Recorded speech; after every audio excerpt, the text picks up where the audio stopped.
Hernan, how do you overcome the question or the objection of a seller telling you or asking you, why does your offer say and or assignee on it? It's a canned presentation that we usually reply back to the seller and say, the reason we use and or assignee, Mr. Seller, is because it's very simple. Right before we get ready to close our deal, we talk to our accountant or our CPA, and they usually advise us which entity to use. So we do it for tax purposes. That's really the main reason why. Some properties we decide we want to buy them, fix them, and hold them, and that's a whole other entity that we use for that. And other ones we want to buy, fix, and sell, and then that's a whole other entity that we use for that. So in order for us to strategize tax-wise, that's why we do the and or assignee. And so usually when I end up telling them that's the reason why we do the and or assignee for tax purposes, at that point they usually don't give us any more trouble right after that. And another reason why we do the and or assignee, oftentimes we end up assigning these contracts either during escrow or we end up selling it to another buyer and closing it under their name. Yeah. So let's kind of unwrap that. So the reason why we do the and or assignee is because typically you want to be able to move the contract from your initial corporation or LLC or entity over to the end buyer that's going to actually buy it, fix it, and sell it or keep it, whatever he wants to do with it. The process is real simple, and I'll explain to you how it works. Once the contract's signed by us and the seller, we then pick up the phone and pitch out the deal, obviously to somebody who says, yeah, I have an interest in it. We get our end buyer, we come to an agreement on the price and terms to the guy that's going to keep the deal or fix it and flip it, and we're making a markup, whatever it is, 5, 10, 20 grand. We get them to sign a contract between us as a seller now and them as the end buyer, even though legally or on title still we're not the sellers, but we are assigning the right as the buyer. Once we get that contract signed and we get it over to the actual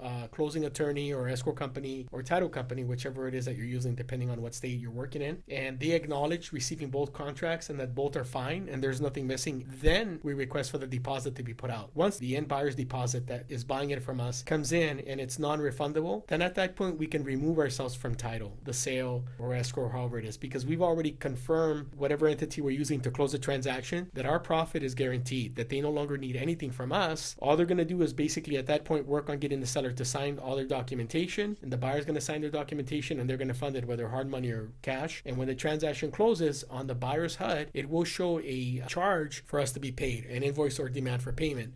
The escrow or the title or the closing attorney will go ahead and make sure that when the money comes in that they set up our profit aside, and when the transaction closes, everybody's done, everybody's happy, the seller got what they wanted and agreed with, the buyer buys it at their end price, and we make the difference or the spread on the deal. That's why you want to have and or assignee, because if you just have a property tied up under your own name and you don't have the and or assignee, and you go and you try to explain to the seller that you're trying to get them to switch the name from one of our corporations over to the new one, all kinds of questions are going to come up, and guess what? You opened up a Pandora's box at that point. So that's why you put the and or assignee, to make sure you avoid all those headaches.